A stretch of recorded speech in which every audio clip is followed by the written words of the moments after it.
পাবনার ঈশ্বরদীতে ১৩ জুলাই ২০২৩ তারিখে বিএনপির ভারপ্রাপ্ত চেয়ারম্যান তারেক রহমান কর্তৃক জাতির সামনে উপস্থাপিত রাষ্ট্র কাঠামো মেরামতের ৩১ দফা বাস্তবায়নের লক্ষ্যে লিফলেট বিতরণ ও পথসভা অনুষ্ঠিত।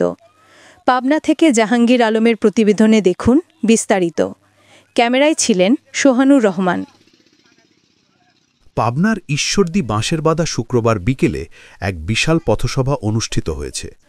এই পথসভা সঞ্চালনা করেন বিএনপির শাহপুর ইউনিয়নের ৯ নং ওয়ার্ডের সভাপতি ও সাবেক মেম্বার সানোয়ার হোসেন শান্টু। এ সময় প্রধান অতিথি হিসেবে উপস্থিত ছিলেন কেন্দ্রীয় মহিলা দলের সহ দফতর বিষয়ক সম্পাদিকা এবং বাঁশেরবাদা ডিগ্রি অনার্স কলেজ ও বাঁশেরবাদা বহুমুখী উচ্চ বিদ্যালয়ের সম্মানিত সভাপতি অত্র বাঁশেরবাদা গ্রামের কৃতি সন্তান ললিতা গুলশান মিতা। ভোট দিতে পারে নাই, তাদের কোনো স্বাধীনতাই ছিল না এবং স্বাধীনভাবে কোনো কথাই বলতে পারতো না এবং দিনের ভোট তারা রাত্রে যেভাবে কারচুপি করে দিয়েছে।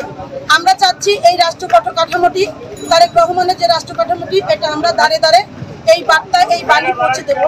তাহলে সাধারণ জনগণ বুঝতে পারবে যে আসলে আওয়ামী লীগ কি এবং বিএনপি কি। আমাদের এই এলাকা ঈশ্বরদী আটঘরিয়াতে যাকে মনোনয়ন দিবে আমি নির্দ্বিধায় তার জন্য কাজ করবো ইনশাল্লাহ। তার পাশে থেকে ধানের শীষকে জয়ী করব, সবার সহযোগিতা নিয়ে ইনশাল্লাহ।